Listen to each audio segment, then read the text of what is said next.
유대인이나 헬라인이나 다 죄 아래에 있다. 이렇게 선언하고 있습니다. 9절 말씀에 유대인이나 헬라인이나 다 죄 아래에 있다고 우리가 이미 선언하였느니라. 이렇게 말하면서 시편의 여러 구절을 인용해서 말하고 있습니다. 10절 말씀에 의인은 없나니 하나도 없으며, 바울이 로마서를 통해 우리에게 먼저 선언하는 것은 의인은 없는데 그 없는 수준이 정말 이 온 세상에 한 명도 없다라는 것입니다. 그래서 모든 인류, 모든 사람이 죄인이고 의인은 하나도 없다라는 겁니다. 그래서 어느 정도로 우리가 완악하고 우리가 얼마나 의롭지 못하냐면 11절에 깨닫는 자도 없고 하나님을 찾는 자도 없고 다 치우쳐 함께 무익하게 되고 선을 행하는 자는 없나니 하나도 없도다. 이것이 바로 우리를 바라보시는 하나님의 시선입니다. 우리가 인간적으로 우리의 관점에서는 우리 중에 깨닫는 사람이 있어 보이고 또 우리 중에 초대교회에서도 구약시대에도 하여튼 보면 하나님을 찾는 사람이 그래도 간혹 있는 것 같지만 사도 바울이 이야기하는 것, 자기가 깨달은 복음의 시작은 바로 이 출발인 것입니다. 하나님의 시선을 깨달은 것입니다. 우리 기준에는 내가 제일 그래도 악한데 자신의 죄를 깨달은 사람은 이렇게 생각을 할 것입니다. 회개를 하고 하나님을 만나고 자신의 죄를 깨달은 사람은 내가 정말 악하구나 이런 깨달음을 얻게 되고 또 실제로 내가 살면서 다른 사람보다 좀 많이 죄 지었지라고 생각하는 그런 사람도 있을 것입니다. 사람은 누구나 다 각자 다른 인생을 살고 다사다난하게 사는 사람도 있고 여러 가지로 다 다르겠지만 특별히 나는 그래도 남들보다는 좀 더 죄를 많이 지었고 좀 더 나는 믿음이 없다 이렇게 스스로를 정죄하는 사람도 있을 것입니다. 그런데 중요한 것은 내가 악하다라는 사실도 중요하지만 우리가 비교를 하고 나는 더 악해 내지는 저 사람은 더 악해 내지는 저 사람은 좀 낫겠지라고 하는 그 모든 평가는 나의 관점일 뿐이라는 것입니다. 하나님께서 선언하시는 것은 모두가 똑같다라는 것, 모두가 죄 아래에 있다, 의인은 한 명도 없다라는 것이 하나님께서 우리를 보시는 판단입니다. 모두가 공평하게 정말 아무도 한 명도 깨닫는 사람이 없다는 겁니다. 그래서 인간이 너무 무지하고 너무 바보 같은 그 생각을 갖고 있기 때문에 이 중에 그래도 이 정도 내가 깨달았지, 그래서 내가 이 정도는 하나님을 찾는 열심히 있지, 나는 그래도 이만한 복음을 전하고 선을 행한 적이 있지, 이렇게 우리가 생각할 수도 있습니다. 그런데 우리가 그 어떤 하나님의 관점으로 우리가 영적인 성령 충만함을 얻고 어떤 깨달음을 가지게 된다면 내가 이제까지 생각했던 깨달음도 틀렸고 내가 이제까지 하나님을 위해서 열심히 했다라고 생각한 부분도 사실은 그 속을 들여다보면 완전한 불순물, 그리고 내가 뭔가를 좀 깨닫고 지식을 얻고 성경의 많은 것들을 알고 있다고 생각하지만 그것 역시도 나의 배설물 뿐이구나, 더 깊은 깨달음 속으로 들어갈수록 정말 완악하고 이 생각밖에 안 된다는 것입니다. 심지어 굉장히 착한 행동을 했다라고 생각했던 그 부분조차도 이건 내 의구나. 그러니까 모든 게 인간이 착한 행동을 하는 것 같고 선한 행동을 하는 것 같지만 사실은 심심해서 공허해서 나를 위해서 내가 축복을 받기 위해서 그런 불순한 동기가 있을 수밖에 없는, 그래서 하나님께서 보시기에 의인은 없다라는 판단을 내리시는 것입니다. 그래서 우리가 보기에는 그래도 이 지구상에 50명은 있겠지, 큰 교회 목사님들 있겠지, 예언하는 사람들, 엄청난 능력이 있는 사람들, 착한 사람 50명 있겠지, 10명은 있겠지, 5명은 한 3명은 있겠지. 그건 우리 생각일 뿐인 것입니다. 정말로 한 명도 없다는 그 판단은 하나님께서 우리를 봤을 때 지극히 당연한 일인 것입니다. 그래서 우리가 먼저 알 것은 나도 의인이 아니고 남도 의인이 아니고 인간은 모두가 똑같다라는 그 깨달음 속으로 우리가 들어가야 됩니다. 근데 오히려 우리가 이렇게 인간에 대해서 깨달으면 오히려 이것이 정죄하지 않게 된다는 겁니다. 우리가 사실 이 깨달음이 없을 때 저 사람은 나가 조금은 더 낫고 내가 요거는 조금 잘했고 이런 식으로 그 기준을 우리 관점에서 보면 남을 또 정죄하게 되고 나 자신도 때로는 정죄하게 되고 질투하게 되고 비교하게 되고 영적으로 다운도 되었다가 이제 그렇게 되는 겁니다. 그리고 우리가 하는 행동에 따라서 내가 좀 열심히 할 때 하나님 날 좋아하시는 것 같고 내가 좀 방황하고 재치면 하나님 날 싫어하시는 것 같고 이런 생각을 하게 되는 것입니다. 결국에는 이 깨달음이 없다면 도리어 우리가 남을 더 비판하고 정죄하게 되고 실망하게 되는 것입니다. 인간에 대한 기대가 없어야지 우리가 도리어 그 사람을 판단하지 않게 된다는 겁니다. 공평하게 우리는 완악한 존재, 우리 존재에 대한 그 깨달음이 있으면 우리가 도리어 남을 바라보고 남에게 기대하거나 실망하거나 실족하지 않는다라는 겁니다. 그냥 우리가 다 불쌍한 죄인이고 우리가 모두가 똑같은 상태이기 때문에 인간의 타락에 대한 그 슬픔, 죄에 대한 기쁨으로 들어가기 위해서는 이 깨달음이 반드시 필요하다는 것입니다. 그래서 오히려 우리가 이렇게 모두가 악하다라는 전제가 있을 때 또한 사람을 용서하게 된다는 것입니다. 기대가 없으니까 실망도 없고 모두가 연약하기 때문에 다른 사람들이 실수하는 것도 당연하고 우리가 때로는 저 사람은 좀 의인이겠지 저 사람은 좀 거듭나 보인다라고 할지라도 그 사람이 실수했을 때 역시 의인은 없구나 이게 당연하게 되면 그 사람의 실수도 그냥 품게 된다는 겁니다. 처음부터 알고 있기 때문에. 근데 우리가 왜 쉽게 다른 사람들에게 상처받고 실망도 하고 또 그 사람에 대해서 실족하게 되는 그 이유가 너무 기대를 해서 인간에 대한 기대를 우리가 아직도 가지고 있기 때문입니다. 저 사람이 그래도 진심으로 하나님의 사람이지 진심으로 남을 사랑하겠지 이런 잘못된 기대가 있다면 우리는 그 사람이 실수할 때 실망하고 상처받을 수 있다는 것입니다. 그래서 오히려 이 깨달음이 있을 때 다른 사람들에 대한 용서의 마음을 우리가 쉽게 가질 수 있는 것입니다. 13절에 그들의 목구멍은 열린 무덤이요 그 혀로는 속임을 일삼으며 그 입술에는 독사의 독이 있고 여기 시편 말씀에 있는 그 구절들을 통해서 인간이 대다수가 어떠한 특징을 어떠한 죄를 갖고 있는지 우리 목구멍은 열린 무덤입니다. 혀로는 속이고 입술에 독사의 독이 있고 그 입에는 저주 악독이 가득하고 모두가 그렇다는 것입니다. 그 발은 피 흘리는데 빠른지라 파멸과 고생이 그 길에 있어 평강의 길을 알지 못하였고 그들의 눈앞에 하나님을 두려워함이 없는 일을 한과 같으니라. 그래서 이 판단 자체가 우리 온 사람을 향한 공평한 그 시선이라는 것입니다. 그러니까 모든 사람이 입만 열면 우리는 잘 속이고 남을 칭찬하든지 비난하든지 나 자신을 어필하든지 하여튼 우리는 입술만 열면 자기 자랑, 아첨, 나를 이롭게 하는, 나를 유익하게 하려고 하면 때로는 좀 속여야 되고 때로는 나를 숨겨야 되고 그런 것입니다.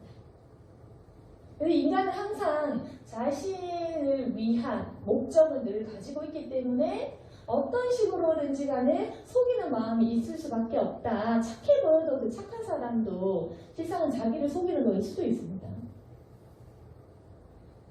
그래서 항상 우리 인간은 나 자신을 위한 그 목적에서 벗어나지 못하고 그 이기심이라는 죄의 악이 모두가 있기 때문에 우리는 자주 속이고 그러다가 또 우리가 상처를 받으면 독사의 독과 같은 그런 말을 뱉기도 하고 또 우리가 실족하거나 실망하거나 어떤 큰 일을 닥치면 우리 입에는 저주와 악독을 내뱉을 수도 있고 근데 인간은 참으로 악하다. 평강의 길을 알지 못하고 눈앞에 하나님을 두려워하지도 않는 것입니다.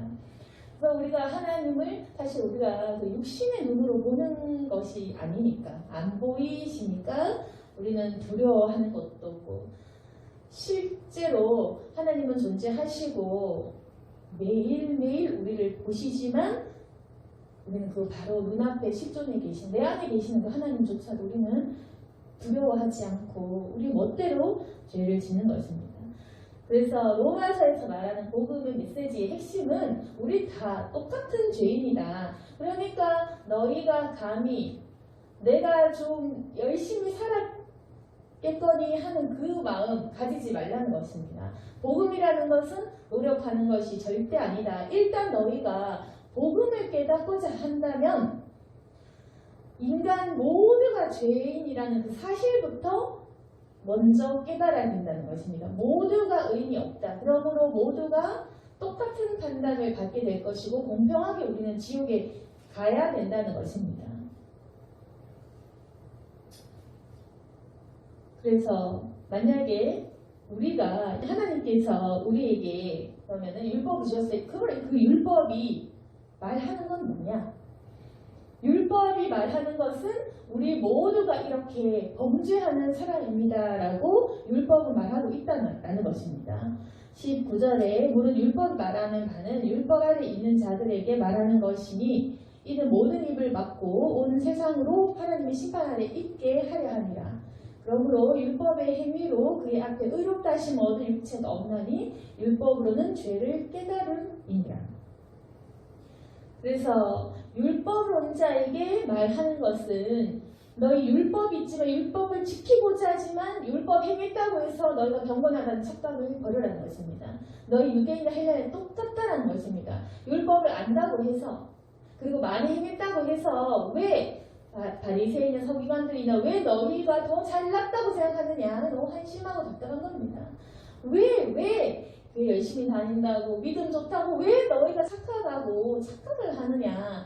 그게 바울 입장에서는 굉장히 답답하고 예수님 입장에서는 대제사장들 그리고 바리새인들 서기관들 이런 사람들을 보면서 더 악한 사람으로 보이는데 그 사람들은 나는 그래도 의롭지 이제 이렇게 생각하는 자기 안의 그 교만을 보면 예수님께서는 그들의 죄를 찌르지 않을 수가 없었던 것입니다. 그래서 율법의 의미로는 그 앞에 의롭다 하신 어느 육체가 없고 율법으로는 너희 죄를 깨닫게 하는 거다. 율법을 통해서 너희 모두가 죄가 있다라는 그 기준을 제시하는 것이다.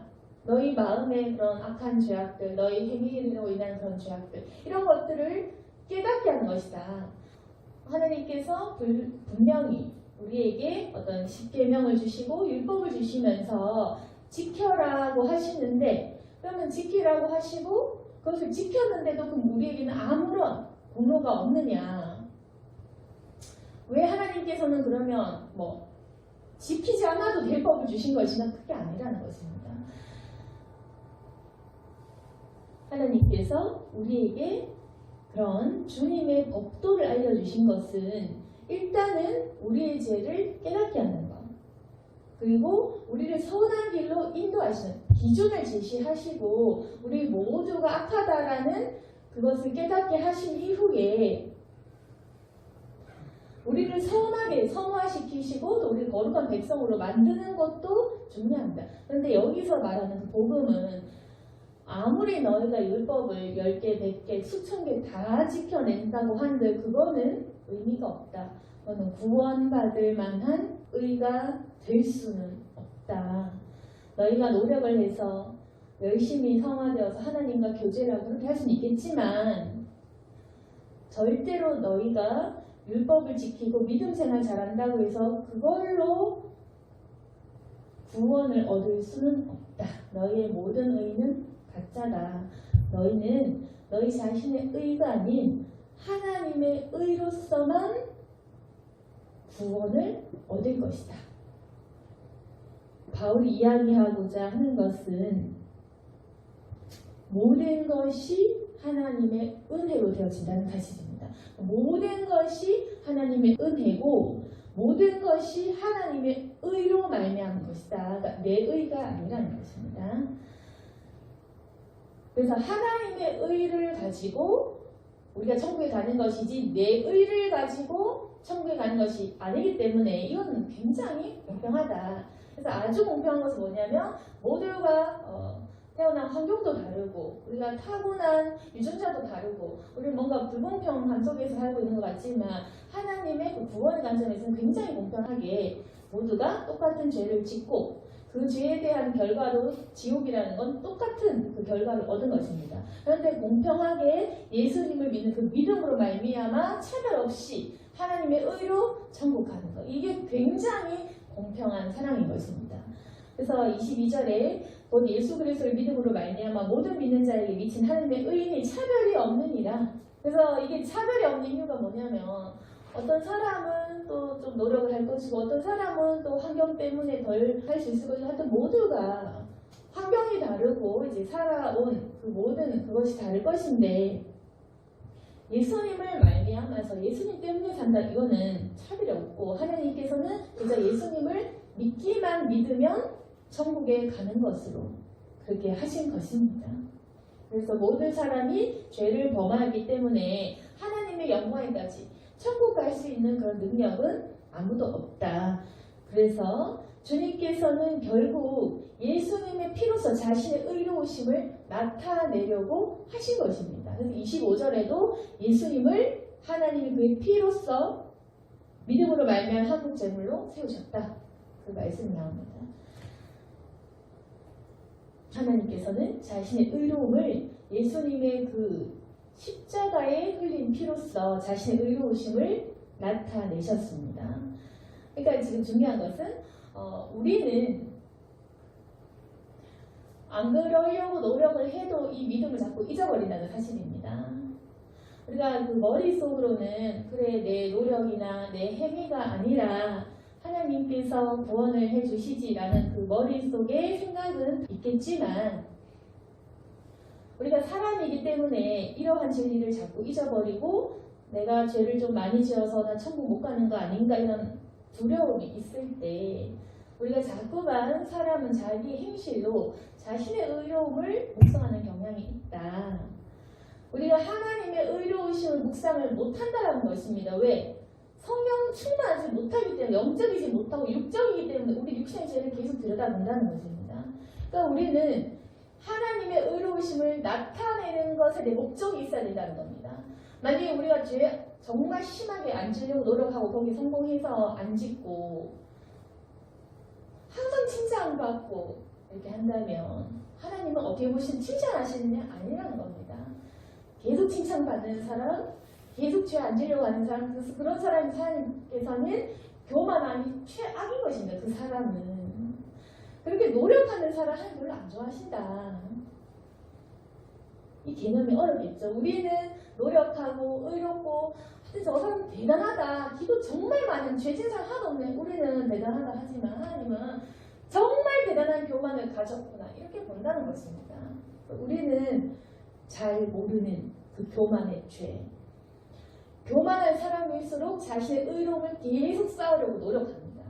하나님께서는 너무 착하고 너무 선한 행실을 하는 교만한 사람보다는 차라리 세리와 창녀 이런 사람들 확실하게 자기 죄 아는 사람을 예수님이 찾아가셔서 오히려 그 사람의 손을 붙잡는다.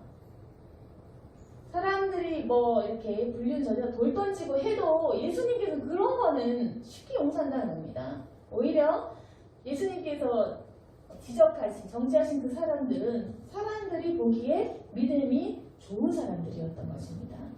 그래서 우리는 계속 우리 인간적인 사고방식으로 계속 내가 아직까지 구원 받겠나 이런 식으로 내 의로움, 내 죄악, 내 형편, 내 처지, 내 모습, 내 과거, 내 행실을 하겠죠. 그렇게 하면 자꾸 자기 의로움으로 빠진다. 내 죄악, 내 의로움, 마치 내가 좀 더 믿음 생활 잘 해야 천국 갈 것처럼 잘못된 복음을 생각하면 안 된다는 겁니다. 계속 내 의로움과 내 죄에 빠지면 우리가 이 신앙이 잘못된 것입니다. 그렇다면 우리는 무엇이냐? 나도 물론 악하지만 모든 사람이 악하다라는 그것, 그리고 내가 만약에 악해서 천국 못 갈 것 같다, 남도 못 간다, 이 세상에 한 명도 천국이 텅텅 비어도 안 옵니다. 만약에 내가 그거 못 받는다? 죄 때문에 누가 천국에 가겠냐? 모든 사람 악한데. 그러니까 천국에 사람들이 갈 수 있는 이유는 하나님의 의로우심 때문, 예수님의 그 화목제물 대신 그 십자가 사역 때문이다. 그러니까 모든 것은 하나님의 의다. 우리는 계속 주님의 그 의로우심을 나타내야 됩니다. 하나님을 자랑하고 예수님의 십자가를 사모하고 그 주님의 의가 나타나도록 계속 우리는 그분을 높이고 나를 낮춰야 된다는 것입니다.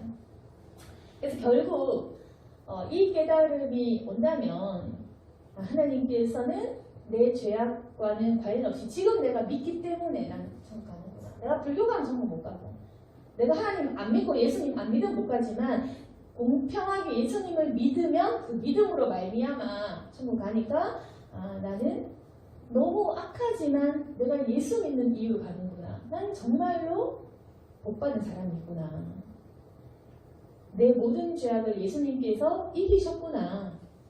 그렇게 예수님으로 가야 된다는 것입니다.